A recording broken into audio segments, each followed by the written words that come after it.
সবাইকে স্বাগত দীপ্ত সংবাদের সাথে রয়েছে দোলা ডলারের। শুরুতেই জানাবো সংবাদ শিরোনাম।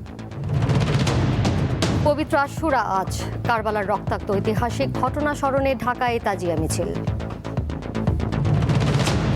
লক্ষ্মীপুরে মা ও 3 মেয়েকে হত্যার ঘটনায় পরিবারের পক্ষ থেকে থানায় মামলার আবেদন। কাপ্তাই হ্রদে চলছে মাছ শিকারে 3 মাসের নিষেধাজ্ঞা, বেকায়দায় পড়েছেন হাজারো জেলে।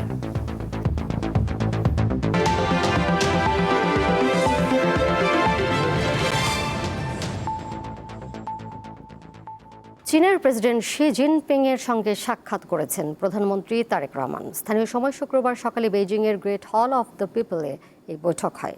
এ সময় বাংলাদেশের স্বার্থ সংশ্লিষ্ট বিভিন্ন বিষয় তুলে ধরেন প্রধানমন্ত্রী।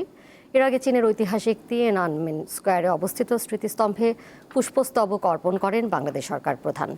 চীনের স্থানীয় সময় সকাল 9:15 দেশটির বীরদের প্রতি শ্রদ্ধা জানিয়ে তিনি এই পুষ্পস্তবক অর্পণ করেন। এ সময় দুই দেশের জাতীয় সঙ্গীত পরিবেশনা এবং বেওগালি করুণ সুর বাজানো হয়। পুষ্পস্তবক অর্পণের পর প্রধানমন্ত্রী কিছুক্ষণ নীরবে দাঁড়িয়ে চীনের বিপ্লবী বীরদের স্মৃতির প্রতি গভীর শ্রদ্ধা জানান। এ সময় প্রধানমন্ত্রীর সঙ্গে উপস্থিত ছিলেন তার সহধর্মিণী জুবাইদা রহমান। চীন সফর শেষে প্রধানমন্ত্রী তারেক রহমান বিকেলে বেইজিং থেকে ঢাকার উদ্দেশ্যে রওনা হয়েছেন।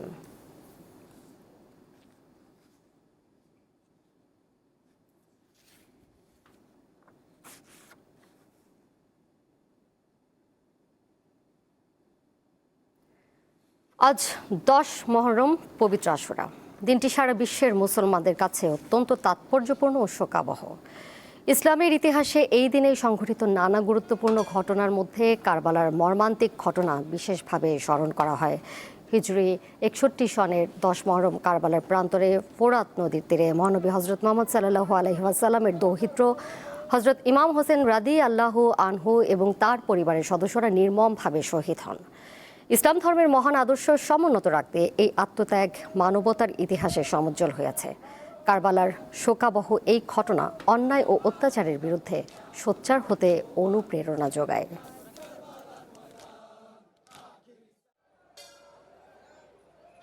আজকের এই দিনে একটি বার্তা সুস্পষ্ট, আমরা অন্যায়, অবিচার, জুলুমের বিরুদ্ধে দাঁড়াতে হবে। এটা অনেক বেদনাদায়ক একটা দিন।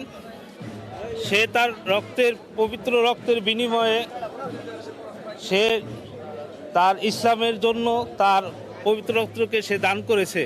পালন করছি জন্মেরতেই, আমার মা বাবা পাইলে এসে এটা আমি এটা পূরণ করতেছি। আসলে এই দিনটাকে মূলত ইমাম হোসেন কারবালার 10ই মহরমে কি হয়েছিল সেটা জানানোর জন্যই আমরা রাস্তায় নামছি। কুড়িগ্রামের রৌমারী সীমান্তের শূন্যরেখায় এখন অবস্থান করছেন 3 যুবক। এর আগে গত 14 জুন মোট 9 জনকে পুশিন করে ভারতের সীমান্তরক্ষী বাহিনী বিএসএফ, কিন্তু তাৎক্ষণিকভাবে বিজিবির শক্ত অবস্থানের কারণে ওই 9 জন বাংলাদেশে প্রবেশ করতে পারেনি। পরে শূন্যরেখায় অবস্থান নিলে 6 জনকে ফিরিয়ে নেয় ভারত। বন্দরচর সীমান্তে রয়ে যান বাকি 3 জন। এদিকে নওগাঁর কয়েকটি উপজেলার মোট 130 কিলোমিটার সীমান্ত দিয়ে অবৈধ পুশিন প্রতিরোধে টহল জোরদার করেছে বিজিবি। এছাড়াও মেহেরপুরের গাংনী উপজেলার ধলা ও শেওড়াতলা সীমান্ত দিয়ে 5 জনকে বাংলাদেশে পুশিনের চেষ্টা করেছে ভারতীয় সীমান্তরক্ষী বাহিনী বিএসএফ। তবে বিজিবি ও স্থানীয় বাসিন্দাদের তীব্র প্রতিবাদের মুখে শেষ পর্যন্ত তাদের ফিরিয়ে নিতে বাধ্য হয় বিএসএফ।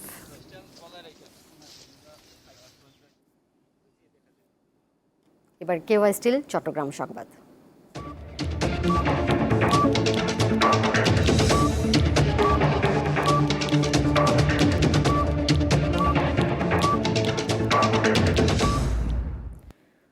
লক্ষ্মীপুরের রায়পুরে মা ও 3 মেয়েকে কুপিয়ে হত্যার ঘটনায় নিহতদের পরিবারের পক্ষ থেকে থানায় মামলার আবেদন করা হয়েছে। পুলিশ বলছে ঘটনার প্রকৃত কারণ উদ্ঘাটনে সর্বোচ্চ গুরুত্ব দিয়ে তদন্ত চলছে।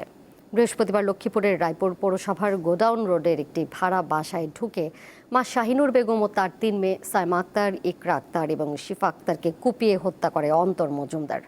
পরে ক্ষুব্ধ এলাকাবাসীর গণপিটুনিতে নিহত হন অভিযুক্ত অন্তর। পুলিশ জানায় নিহত শাহিনুর বেগমের স্বজন রায়পুর থানায় একটি হত্যা মামলার এজাহার দায়ের করেছেন। এদিকে শুক্রবার লক্ষ্মীপুর সদর হাসপাতাল মর্গে 5 জনের ময়নাতদন্ত সম্পন্ন হয়।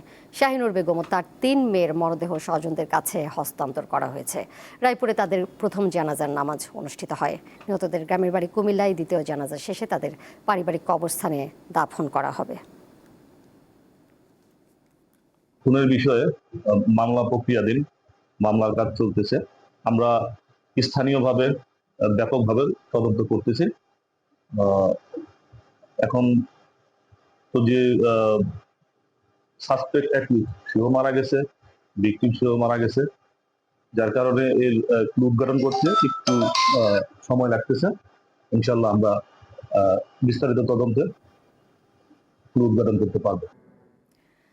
কাপ্তাই হ্রদে চলছে মাছ শিকারে 3 মাসের নিষেধাজ্ঞা।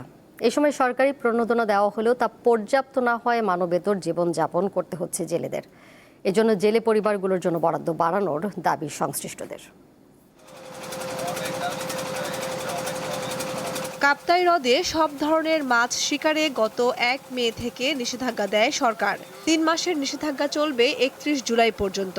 দীর্ঘ সময়ে মাছ ধরতে না পেরে বেকায়দায় পড়েছেন স্থানীয় জেলেরা। জল আর জালের মিতালিতে যাদের জীবন চলে তারা এখন বেকার সময় পার করছেন। নিষেধাজ্ঞাকালীন হ্রদে মাছ ধরা, বাজারজাত, মাছ সংরক্ষণ ও পরিবহন বন্ধ থাকে।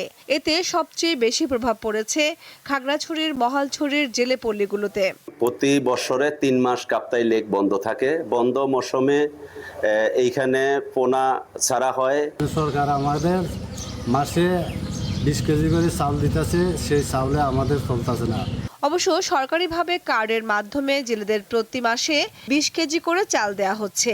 তবে তা পর্যাপ্ত না হওয়ায় চালের পরিমাণ বাড়ানো এবং আয়ের বিকল্প ব্যবস্থা করার দাবি জানান তারা।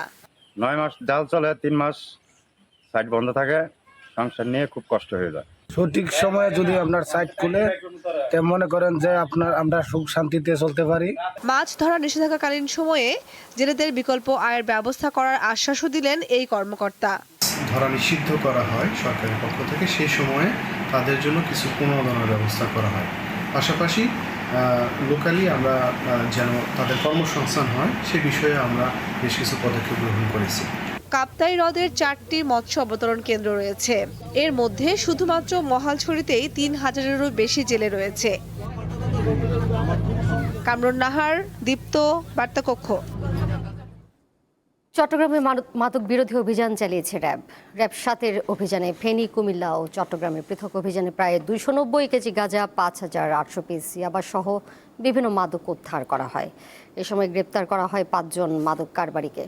শুক্রবার নগরীর চান্দগাঁও ক্যাম্পে সংবাদ সম্মেলনে র্যাব জানায়, গোপন সংবাদের ভিত্তিতে ঢাকা চট্টগ্রাম মহাসড়কে চেকপোস্ট বসানো হয়।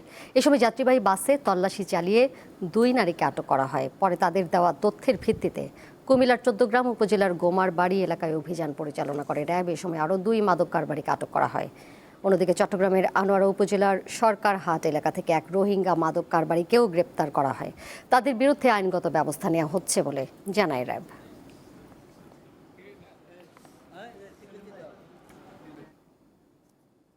এবার উদ্দীপ্ত যা কিছু ভালো ও উদ্দীপনার।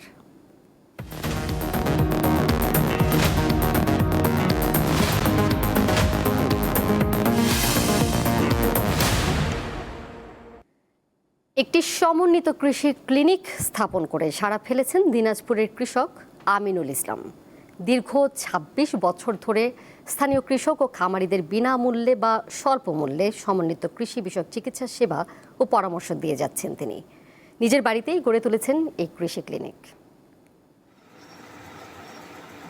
এলাকায় কৃষি ডাক্তার হিসেবে পরিচিত আমিনুল ইসলাম মাত্র 9ম শ্রেণী পর্যন্ত পড়াশোনা করলেও সরকারি ও বেসরকারি বিভিন্ন প্রতিষ্ঠান থেকে কৃষি বিষয়ক 50টিরও বেশি প্রশিক্ষণ নিয়েছেন তিনি। এরপর 2014 সালে নিজ বাড়িতেই গড়ে তোলেন সমন্বিত কৃষি ক্লিনিক।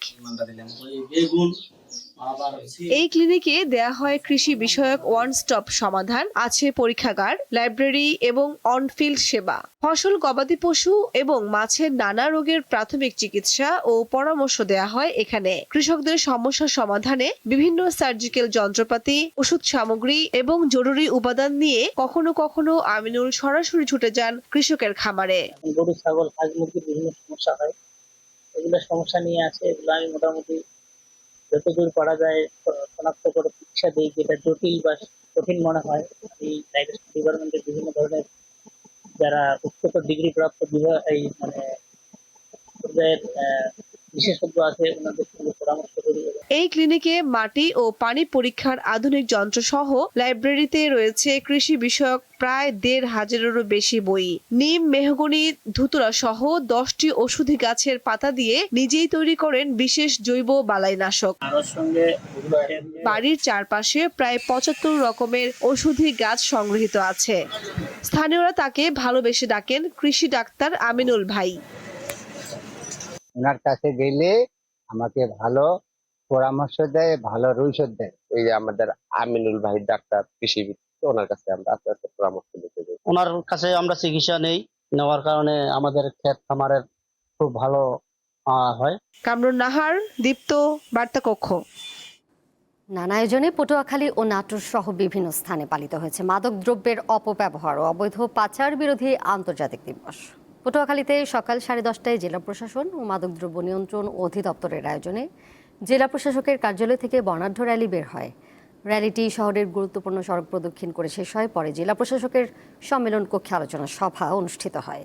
অন্যদিকে নাটোরে বেলা 11টার দিকে জেলা প্রশাসন ও মাদকদ্রব্য নিয়ন্ত্রণ অধিদপ্তরের আয়োজনে র্যালি বের করা হয়। র্যালিটি প্রধান সড়ক প্রদক্ষিণ করে জেলা প্রশাসকের কার্যালয়ের সামনে এসে শেষ হয়।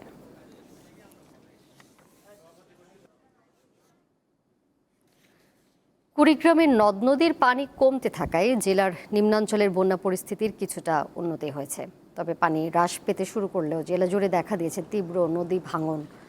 গত রাত থেকে ভারী বৃষ্টিপাত না হওয়ায় ব্রহ্মপুত্র, ধরলা, তিস্তা ও দুধকুমার নদের পানি 5 থেকে 15 সেন্টিমিটার পর্যন্ত কমেছে। তবে পানি কমার সাথে সাথেই নদীগুলোর অন্তত 30টি পয়েন্টে তীব্র ভাঙন শুরু হয়েছে। ভাঙনে হুমকির মুখে পড়েছে কাঁচা পাকা সড়ক ও বিভিন্ন স্থাপনা। অন্যদিকে নদী তীরবর্তী এলাকার বিভিন্ন ফসলের মাঠ এখনও পানিতে নিমজ্জিত থাকায় চরম দুশ্চিন্তায় পড়েছেন স্থানীয় কৃষকরা।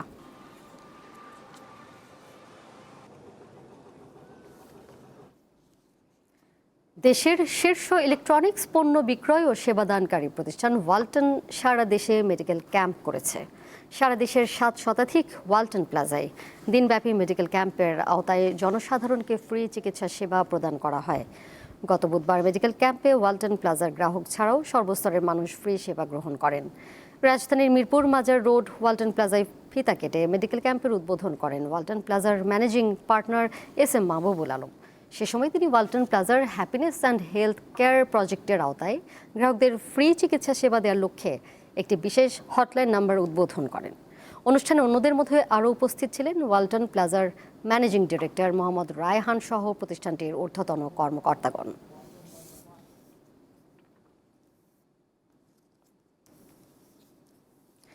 মোবাইল আর্থিক সেবা প্রতিষ্ঠান নগদ গ্রাহকদের জন্য চালু করেছে বাংলা QR পেমেন্ট সেবা। একই সঙ্গে সব ব্যাংক ও অন্যান্য মোবাইল আর্থিক সেবার ব্যক্তি অ্যাকাউন্টে তাৎক্ষণিক অর্থ স্থানান্তরের সুবিধাও যুক্ত করেছে প্রতিষ্ঠানটি। বৃহস্পতিবার থেকে নগদ প্ল্যাটফর্মে বাংলা QR এবং NPSB সেবা চালু হয়েছে। এর ফলে দেশ জুড়ে প্রায় 10 লাখ মার্চেন্টের বাংলা QR কোডে সরাসরি নগদ অ্যাপ ব্যবহার করে পেমেন্ট করতে পারবেন গ্রাহকরা। এ উপলক্ষে রাজধানীর বনানীতে এক অনুষ্ঠানের আয়োজন করা হয়। এতে জানানো হয় নতুন এই সেবার মাধ্যমে দেশের যে কোনো দোকান, শপিং মল, রেস্টুরেন্ট কিংবা বাজারে প্রদর্শিত বাংলা QR স্ক্যান করে সহজেই পেমেন্ট করা যাবে।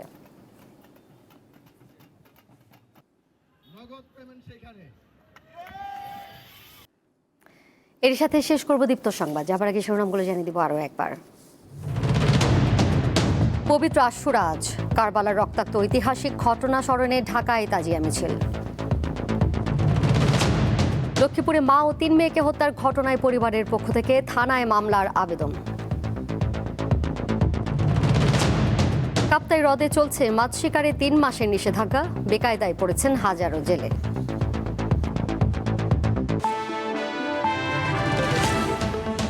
এই ছিল এখনকার মতো। পরের সংবাদ দেখবেন সন্ধ্যা 6টা 40 মিনিটে। এছাড়াও আরও তথ্য এবং বিনোদনের নানা খবরাখবর জানতে যুক্ত থাকুন দীপ্ত ডিজিটাল প্ল্যাটফর্মে। সবাইকে ধন্যবাদ এতক্ষণ সাথে থাকার জন্য।